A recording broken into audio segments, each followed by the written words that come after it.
Ito na sa collar, no? So, ang haba nito ay yung ating neck opening, no? So, mula dyan, sukat tayo ng 2 and 3/4. Ayan, 2 and 3/4. So, ito siya. 2 and 3/4, ayan. Ngayon, dito, matapos natin siyang guhitan ng 2 and 3/4 dyan, dito, magbawas tayo ng 1/4 mula sa highest point. And then, ganyan natin. Ayan. Daan tayo dyan sa highest point. And then, doon. Ayan. So, ayan siya. So, ito ay 2 and 3/4. And then, after that, sukat tayo ng 3 inches. Mula dyan, sukat tayo ng 3 inches. So ito ang 3 inches. Dapat ito ay 90 degrees. 90 degrees para kuha tayo ng collar pa ganun. So mula dyan, ayan, 3 inches. So dapat 3 inches din ito. Ayan, 3 inches. So gawa na tayo ng collar natin. Ganyan. Basta ito, lalabas kayo, magbabawas kayo doon ng 1/4. And then mula, ito muna, pag idiretso hanggang doon, ito mula dito sa balikat hanggang dito, yan ang sukat ng neck opening ng likod. And then after nyan, gamit kayo ng ano, ayan o. And then sukat kayo ng 2 and 3/4 hanggang doon, tatandaan nyo. Ayan. Ayan, 2 and 3/4, ayan. And then, yung 1/4 dyan, dapat madaanan nyo. Papunta doon. Ayan. Ayan. Paggawa ng collar yan.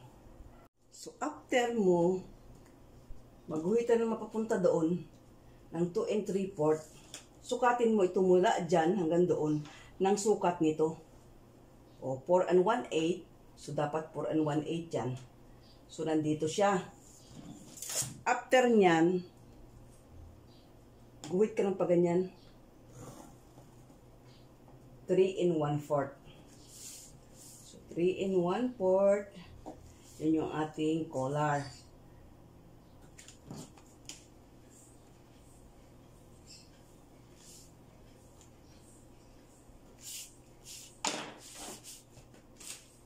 So, ayan siya.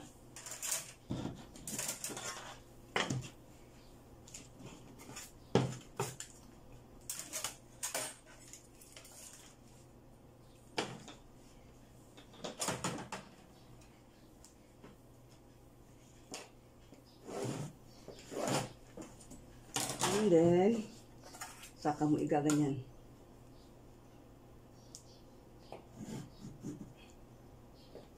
So, ayusin mo lang siya.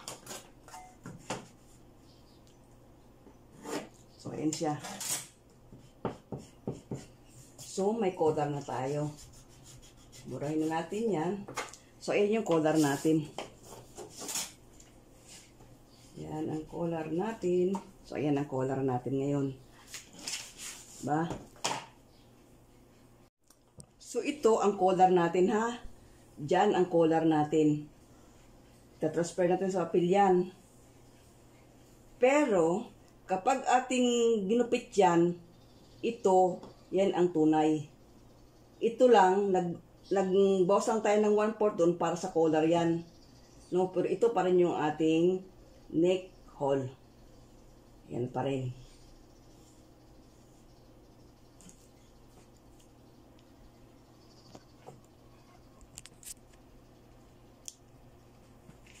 So, this is our collar. This one. And then, this one is yung ating paglalagyan ng collar. So, dito tayo sa side. Dito sa side na tayo. No? So, mula dito, ayan, sukat ka ng 1/2 inch. 1/2 inch. And then dito, sa side dito, sa bottom, ayan, bottom na yan, ay papasok ka ng 1/4. Katapos, guhit na tuwid papunta dito. Mula doon sa half inch hanggang dito sa 1/4 dito sa ipinasok natin din sa hem ng front. So, ayan. So, ayan siya. So, ito yung front. Ito ang side.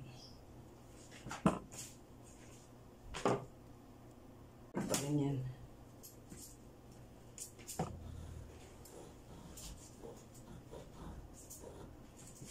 Para magkasing sukat sila nitong side.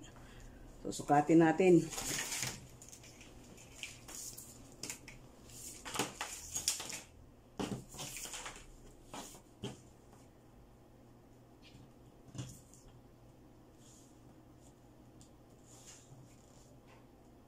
$19 1/4.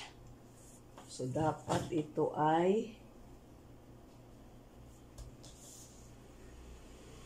19 1/4. Ayan. So, yan. Dapat yan. Kailangan bawasan natin ng konti dun sa laylayan. Yan ang bawas natin. And then, ito naman ay ganyan. So, dito tayo sa laylayan, no? Sukatin natin ito mula dyan. So, 9 6/8. So, 9 6/8 dito. So, ayan. And then, ating i-through ang laylayan.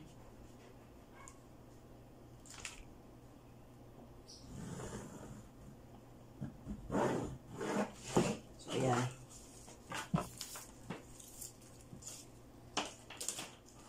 Ayan na siya. So, ito naman, para magpantay siya, hindi naman siya banking. So, ayan, tulad yan.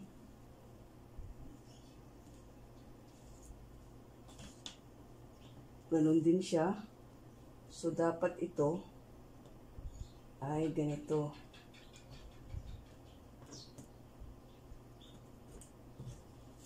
And then, so, ayan na siya. So, ito, i-tracing mo itong kanyang collar. Yan yung collar niya. So, ito naman yung front. Ito yung side. Ito yung back. Ayan na siya.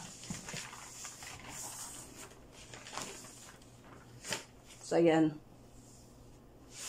Kailangan ito magkatulad ang sukat at yan hanggang doon. Kaya susukatin nyo muna bago kayo maglagay ng ganon. So, ito yun yung side. Doon half inch, dito pagdating dito sa front side seam ay magbawas kayo ng 1/4, doon nyo i-connect sa 1/2 doon. Mula dito 1/2. So, doon kayo mag-connect para makuha nyo yung side. So, ito ngayon yung center. Ito ngayon yung center ng back at saka front. Sa kabilang side dito, kabila, mas malaki dun sa likod. So, mas maliit dito sa harap. Ayan.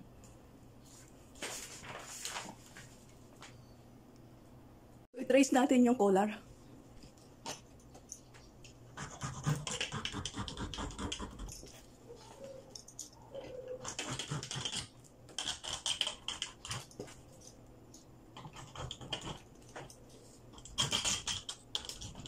Siyempre, pag tinabas nyo yan, nalagyan nyo ng allowance na half inch.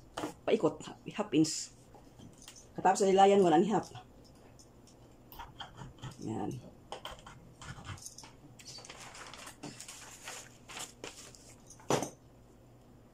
So, ito na yung kanyang collar.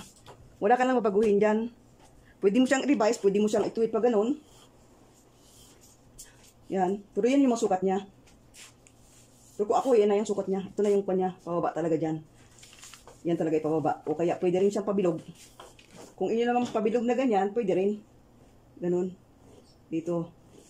Pero yan, may kanto mas maganda kasi sa akin para may kanto yung aking ginawa, may kanto yun eh. So ayan, ito yung pagkagawa ko niyan. No? So ayan. So pwede nyo rin siyang ibilog or ano. Depende sa paggawa nyo ng collar. Kung pwede nyo, kung gusto nyo ibilog. Ganyan. Yan. Pwede nyo ibilog. So ganyan din ang collar nyo. Ganyan din, bilog din siya pag ganun. No? Ang susunod na ituturo ko, after nitong kwan, kasi yung sleeve pa nito, ang susunod kong ituturo sa inyo, yung paano paggawa ng, ito nuts collar ito eh. So yung pick collar, iba naman yon. So pag ano naman yon, so ituturo ko rin sa inyo. So ito na muna yung aking ginawa na tuxedo, ito muna. Katapos, ang ginawa ko dito sa aking tuxedo, dahil yan ay kwan lang, ay kalahati na, hindi siya mahaba. So nag-down lang ako dito ng 2 inches. Yan, nag-down lang ako ng 2 inches dyan. Dito 2 inches din. Dito din sa baywang 2 inches. And then, pagdating dito sa kanto, yan. Sa kanto na yan, binilog ko lang siya. Binilog ko lang siya dito. O ganyan. And then, yung bulsa, wala yan. So, hindi na ako nagbawas doon. Ididiretso ko yung kuwan hanggang dito. Ididiretso ko hanggang dito. So, 4 inches mula sa baywang, ang haba ng kuwan ng itong dart niya. So, diretso ko yung dart. And then doon, ayan, dito hanggang 2 inches lang ang down ko mula sa baywang noong tuxedo na yun. No? Ginawa ko lang siyang, gumawa lang ako ng itong mahaba, katapos, nag-pattern ako ng mahaba, pinapiting ko ang lining sa kanya, and then, after mapiting ang lining, doon na kami nag-adjust ng kanyang haba. Pero yung katawan, okay lang, wala akong na-adjust sa katawan, sa haba lang ang na-adjust ko. So, ayan. Medyo merong ang kahirapan ito, pero pag natuto kayo nito, ang tubos ko dito ay 2,000. Ang tahi ko dito 2,000 sa tuxedo na ito. So ito yung collar, ayan o. So ganyan ang shape niya. So bali ganyan yan, i-double mo, hold ng ganyan, katapos yan, andun na yan siya. So nakalimutan ko, ito yung dito sa bulsa, wala dyan. Maglagay kayo ng nuts. So, ang haba ng bulsa ay ang down ng bulsa ay 2 inches. So, dyan mag 2 inches din kayo. Dyan kayo maglagay ng nuts. Lalagyan nyo ng nuts yan para pagdugtong nyo. Ayan.